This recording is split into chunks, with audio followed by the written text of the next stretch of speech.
enfim, a parte disso, né, eu acreditava que ia ser tudo normal. Falei, não, ela vai nascer, eu vou voltar a trabalhar, minha vida vai voltar ao eixo. Só mais uma funçãozinha. É só mais uma coisa, na minha agenda tá tudo certo. Com 7 dias, efetivamente, chegou uma pilha de fechamento lá, para que eu pudesse fazer, dos hotéis, e aí eu comecei a já fazer o trabalho financeiro.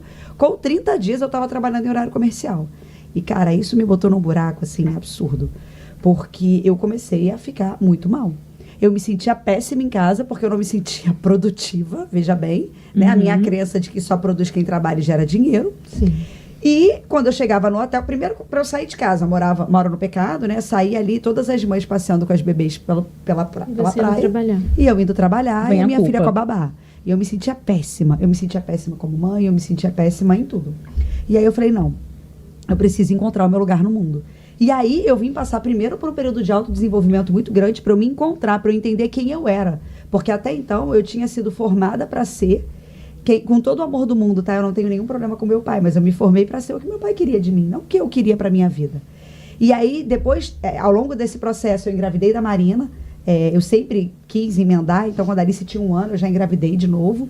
E nisso, ali buscando qual era o meu lugar no mundo. E aí, em determinado momento, eu falei, não, eu gosto dos hotéis porque eu gosto de servir, mas eu não quero só isso para minha vida. Isso aqui não é meu, eu estou administrando um patrimônio enorme como se fosse somente meu e doando minha vida para isso.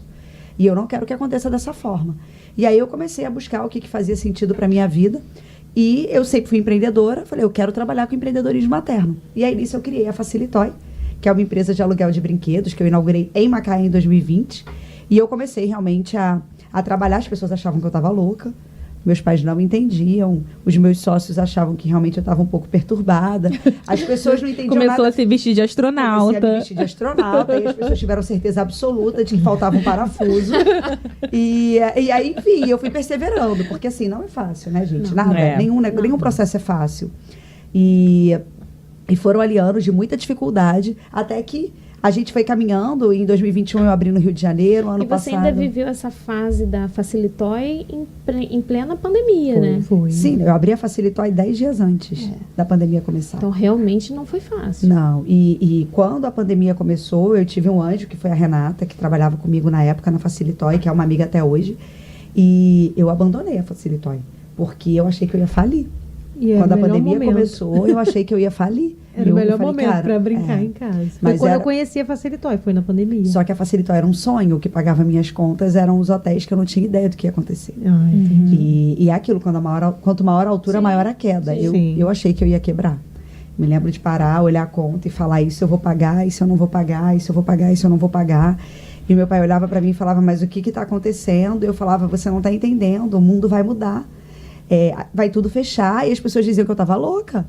E isso facilitou abrindo, eu já no negócio de que eu estava enxergando o tamanho do negócio, o que ia acontecer, e as pessoas não estavam acreditando em mim. E aí eu comecei a fazer uma estruturação, joguei a Facilitoy para o ar.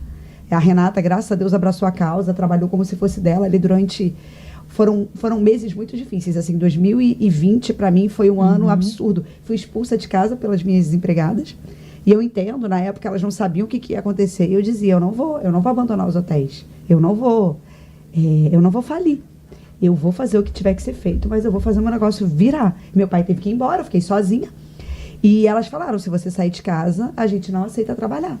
Eu falei, então tudo bem, então eu saio. Eu fui morar no hotel. E aí elas ficaram com meu marido, coitado, em home office, aturando as crianças lá. E eu trabalhando dia e noite para conseguir reverter a situação. Depois, com o tempo, tudo foi se acalmando, foi encontrando seu lugar. Mas, para mim, foi muito difícil. E aí, 2020, realmente, a Facilitoy não foi meu foco. Ela sobreviveu e ela funcionou muito bem. Macaé foi um sucesso. Realmente, o timing foi perfeito.